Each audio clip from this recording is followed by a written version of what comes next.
Halo para siswa sekalian, kita jumpa kembali pada pelajaran ekonomi kita kali ini yang masih membahas kompetensi dasar yang sama dengan minggu lalu, yakni tentang akuntansi sebagai sistem informasi. Dan tujuan pembelajaran kita kali ini kita masuk ke yang ketiga, yakni Anda dapat mendeskripsikan pemakai informasi akuntansi. Yang keempat, Anda dapat mendeskripsikan kualitas informasi akuntansi.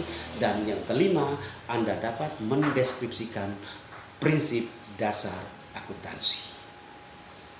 Dan siswa sekalian, setelah mengikuti kegiatan pembelajaran hari ini, Anda juga diharapkan mampu memiliki karakter yang positif, yaitu disiplin, cermat, tanggung jawab, bekerja sama, dapat dipercaya, dan lebih bertakwa kepada Tuhan yang Maha Esa.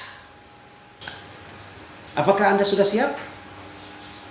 Namun sebagai insan yang percaya kepada Tuhan, sebaiknya kita berdoa sebelum memulai pelajaran. Dan mari kita berdoa menurut ajaran agama dan kepercayaan kita masing-masing. Berdoa dimulai. Amin. Baiklah siswa sekalian, kita akan masuk kepada pembahasan materi kita hari ini, yakni pokok yang ketiga, pemakai informasi akuntansi. Siswa sekalian, pemakai atau pengguna informasi akuntansi dapat dibedakan menjadi dua pihak, yaitu pihak internal dan pihak eksternal. Apa yang dimaksud dengan pihak internal? Yang dimaksud dengan pihak internal adalah pemakai informasi dari dalam perusahaan itu sendiri, pemimpin perusahaan seperti direktur, manajer, kepala bagian, dan juga para karyawan itu sendiri. Sedangkan pihak eksternal adalah pihak-pihak di luar perusahaan, tetapi memiliki kepentingan terhadap perusahaan.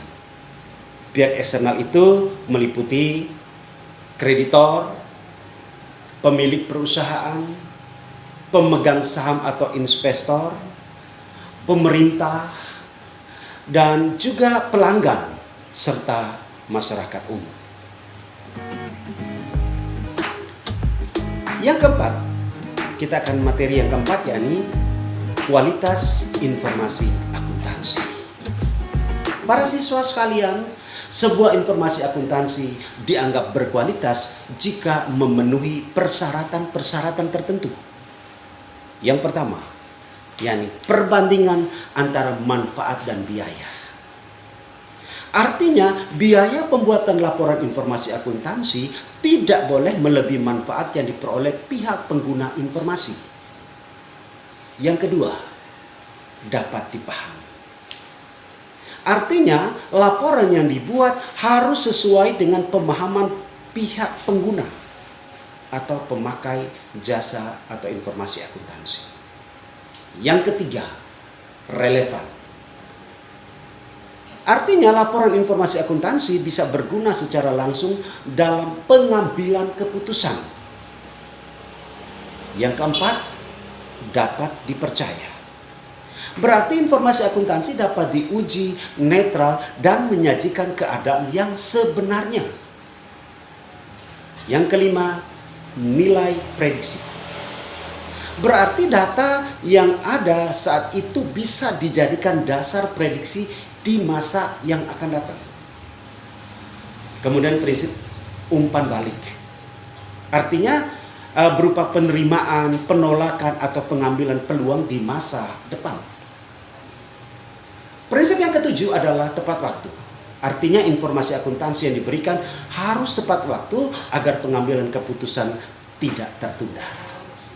Yang kedelapan, dapat diperbandingkan dan konsisten. Artinya, informasi akuntansi harus bisa diperbandingkan agar mengetahui persamaan dan perbedaan dengan perusahaan sejenis. Dan yang terakhir adalah materiality. Artinya tidak menimbulkan kekeliruan dalam laporan pengambilan keputusan. Siswa sekalian, materi kita yang kelima yang prinsip dasar akuntansi.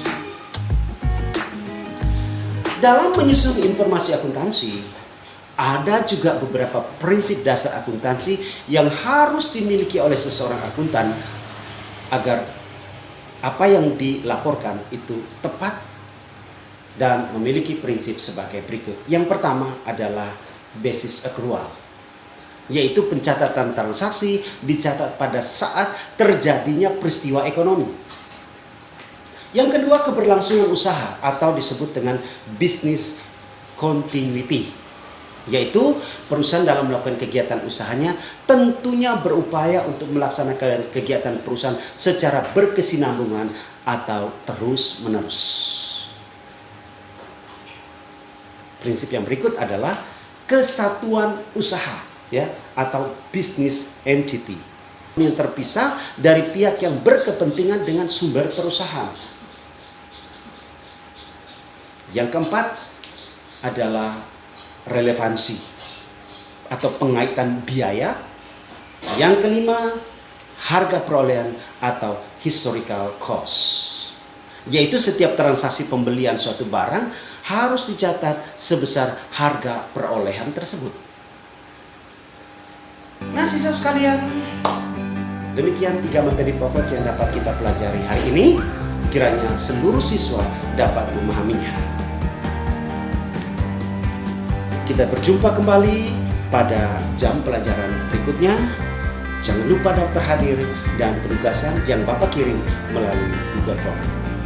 Terima kasih atas perhatiannya dan sampai jumpa.